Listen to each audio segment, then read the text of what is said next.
결혼식 날 나는 세상에서 가장 큰 미소를 지었다. 하얀 드레스를 입고 거울 앞에 선 내 모습은 그야말로 행복 그 자체였다. 사랑하는 사람과 평생을 함께하겠다는 서약, 그보다 더 달콤한 것이 어디 있을까? 하지만 그 미소가 오래가진 않았다. 시집 오자마자 들이닥친 건 끝없는 사람들의 발걸음이었다. 사돈의 팔촌까지 몰려드는 종갓집의 위세는 고스란히 내 어깨로 내려앉았다. 결혼 3일 차부터 나는 새벽 5시에 일어나 밥을 해야 했고 하루 종일 손님 접대에 매달려야 했다. 싱크대에는 산처럼 쌓인 그릇들. 반나절을 해도 줄지 않는 설거지에 나는 결국 화장실 문을 걸어 잠그고 훌쩍였다. 24살의 새색시가 감당하기엔 너무나 버거운 현실이었다. 큰 며느리라면 손이 커야 한다. 시어머니의 목소리가 귓가에 맴돌았다. 그 말의 의미를 그때는 몰랐다. 아니, 알고 싶지 않았다. 눈물이 그치질 않았다. 화장실 거울에 비친 내 모습은 3일 전에 그 행복한 신부와는 전혀 다른 사람 같았다. 명절만 되면 나는 왜 울고 있어야 하지? 그때만 해도 이 질문이 앞으로 25년 동안 나를 따라다닐 줄 몰랐다. 첫 번째 명절 추석이었다. 시댁의 제사 문화는 상상을 초월했다. 4대 봉사를 하는 집안이라며 자랑스럽게 말하던 시어머니의 얼굴이 떠올랐다. 우리 집은 전통을 중시하는 집안이야. 큰 며느리가 제대로 배워야 해. 나는 새벽 2시부터 일어나 전을 부치고 나무를 묻히고 고기를 재우느라 밤을 새웠다. 24살의 어린 나이에 감당하기엔 너무나 벅찬 일이었지만 그래도 열심히 했다. 사랑하는 남편을 위해서, 새로운 가족들을 위해서. 하지만 시간이 지날수록 깨달았다. 이 일은 결코 끝나지 않을 것이라는 사실을. 결혼 5년 차 나는 이미 이 집안의 큰 며느리로 완전히 자리 잡았다. 시동생 둘이 장가를 가면서 상황은 더욱 복잡해졌다. 동서 둘이 생겼지만 명절과 제사 때만 되면 그들은 어김없이 늦게 나타났다. 그리고 이미 차려진 상을 보며 감탄했다. 역시 형님 솜씨는 정말 대단해요. 처음에는 그런 말이 칭찬으로 들렸다. 하지만 시간이 지나면서 그 말 속에 숨겨진 의미를 알게 되었다. 당신이 다 해주니까 우리는 편하다는 뜻이었다. 결혼 10년 차. 세월은 흘렀고 시부모님도 시조 부모님도 세상을 떠나셨다. 장례식장에서 큰 며느리인 나는 모든 일을 총지휘했다. 문상객 접대부터 음식 준비까지 모든 것이 내 몫이었다. 남은 건 오직 4번의 제사와 2번의 명절이었다. 도와주는 사람은 없었다. 돈도 시간도 힘도 모두 나 혼자였다. 남편은 직장 일로 바쁘다며 제사 준비는 나에게 맡겼고 시동생들은 형수가 있으니까라는 말로 자신들의 무관심을 정당화했다. 나는 속으로 다짐했다. 내가 잘하면 우리 아이가 복 받겠지. 하지만 그 다짐은 현실의 벽 앞에서 점점 무너져 갔다.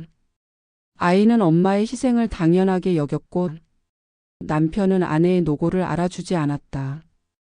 결혼 15년 차 명절을 앞둔 어느 날이었다. 나는 직장에서 연차를 냈다. 큰 명절을 준비하려면 최소 이틀은 필요했기 때문이다. 새벽부터 장을 보고 무거운 재료들을 들고 집으로 돌아왔다. 쌀 20kg, 각종 나물들, 고기, 생선까지. 혼자서 들고 오기엔 너무 무거웠지만 택시비가 아까워서 버스를 탔다. 그런데 집에 있던 시동생이 툭 던졌다. 형수, 오늘 회사 안 가세요? 하긴 여자들은 이런 때 쉬어야지. 나는 손에 들고 있던 장바구니를 탁 내려놓았다. 15년 동안 쌓인 스트레스가 한순간에 치밀어 올랐다. 쉬는 게 아니라 제사 준비하는 거야. 누군가는 해야 하니까.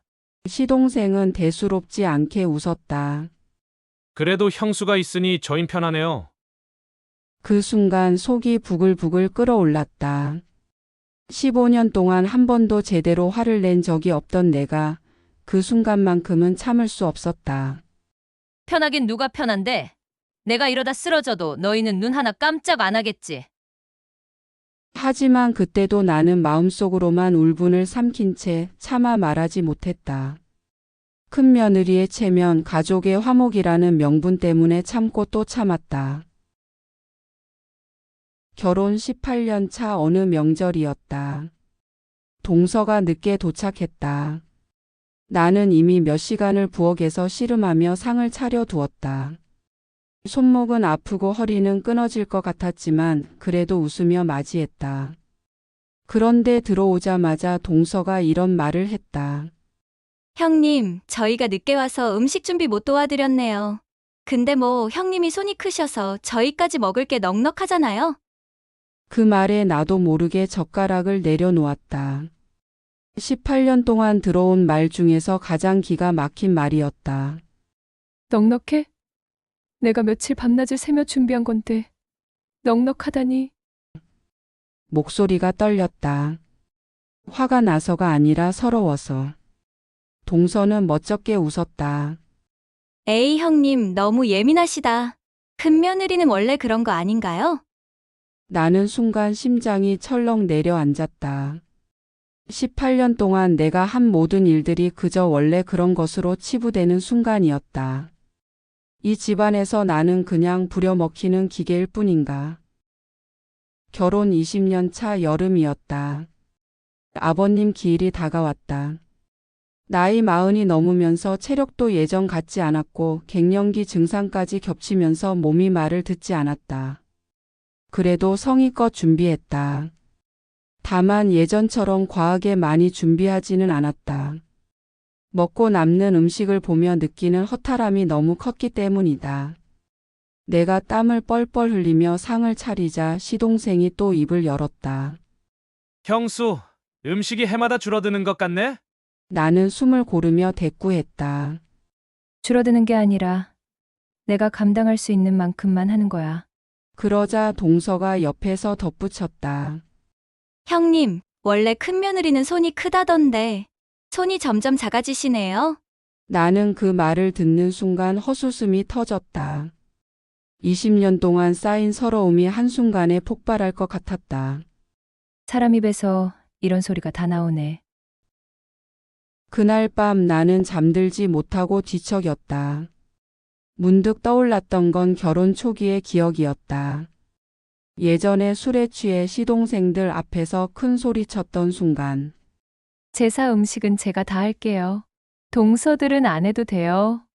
그때는 시동생들 장가만 가도 감사하다 생각했었다.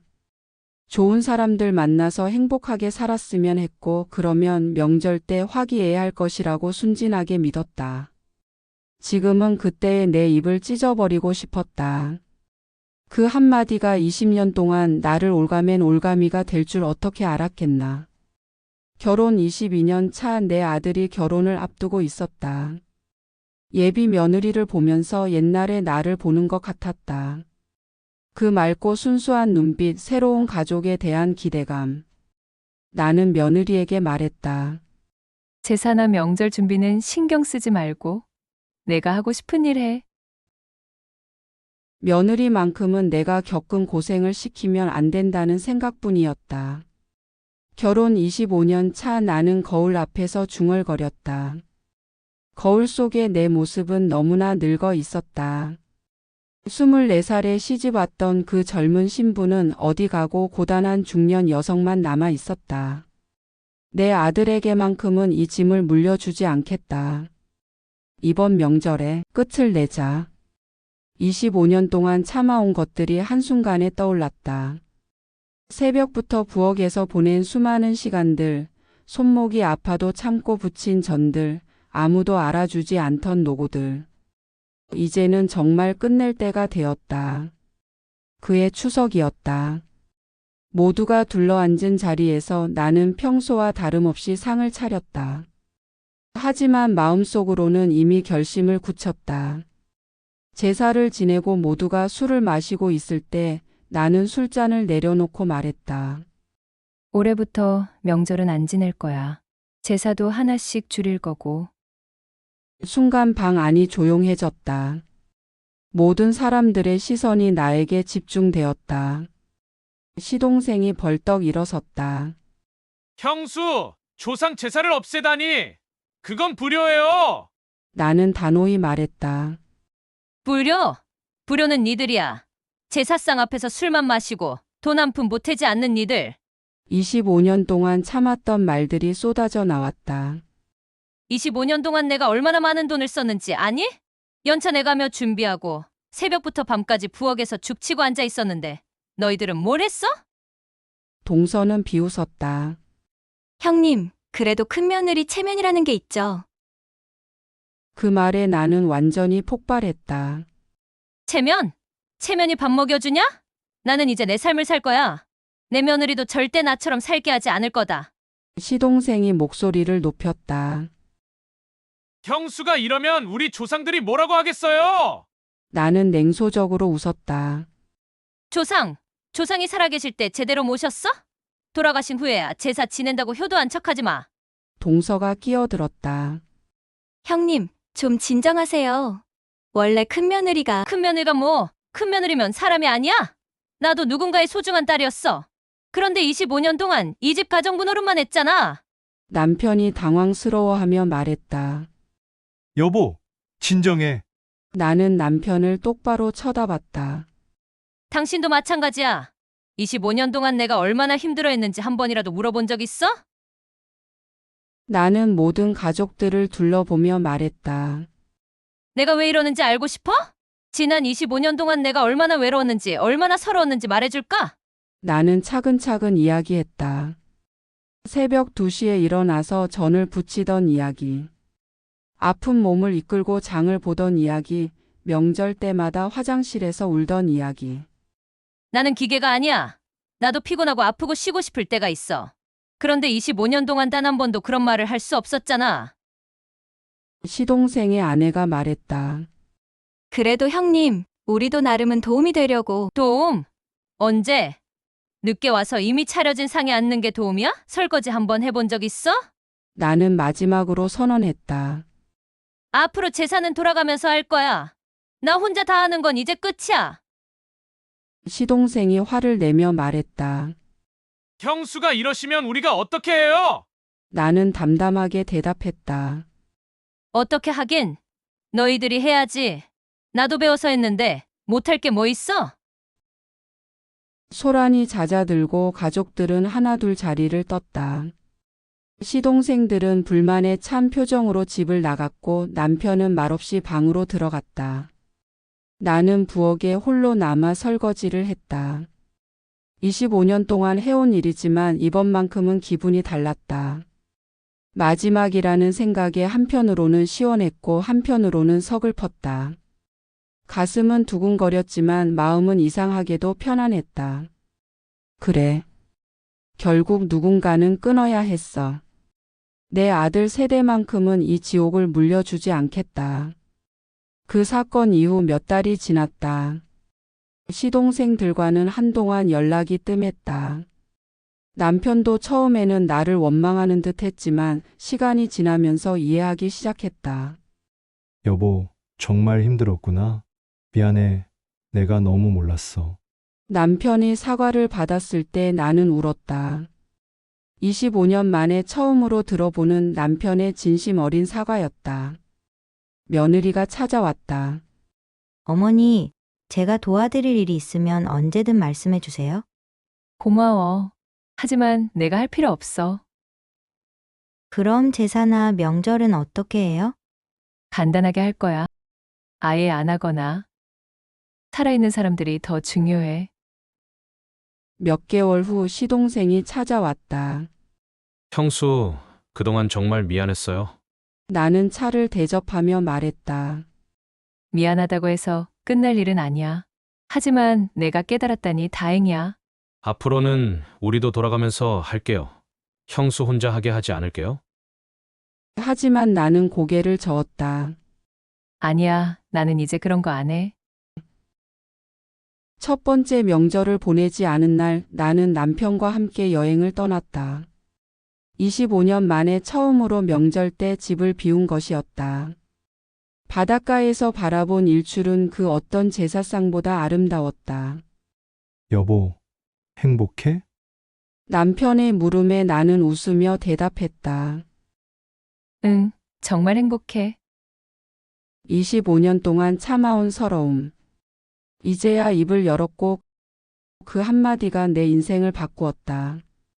명절도 제사도 결국은 살아있는 사람들을 위한 것 아니던가. 죽은 조상을 위한다는 명목으로 살아있는 사람을 죽이는 것은 잘못되었다. 나는 창문 밖 햇살을 바라보며 중얼거렸다. 이제야 내 인생을 살 수 있겠다. 요즘 나는 그동안 미루어 두었던 일들을 하나씩 해나가고 있다. 요가도 배우고 친구들과도 만나고 여행도 다닌다. 25년 동안 잃어버렸던 나 자신을 찾아가고 있다.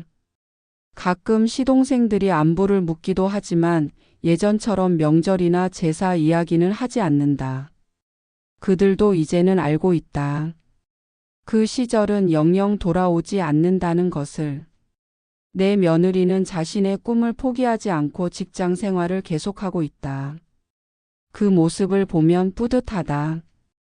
적어도 내 며느리는 나처럼 살지 않을 것이다. 25년이라는 긴 시간 동안 나를 올감했던 굴레를 벗어던진 지금 나는 비로소 진정한 자유를 맛보고 있다. 누군가는 내가 이기적이라고 말할지도 모른다. 하지만 25년 동안 나 자신을 위해 산 적이 단 하루도 없었던 사람에게 이기적이라는 말을 할 자격이 있을까? 이제 나는 나를 위해 산다. 늦었지만 아직 늦지 않았다. 인생의 후반부는 오직 나를 위한 시간이 될 것이다.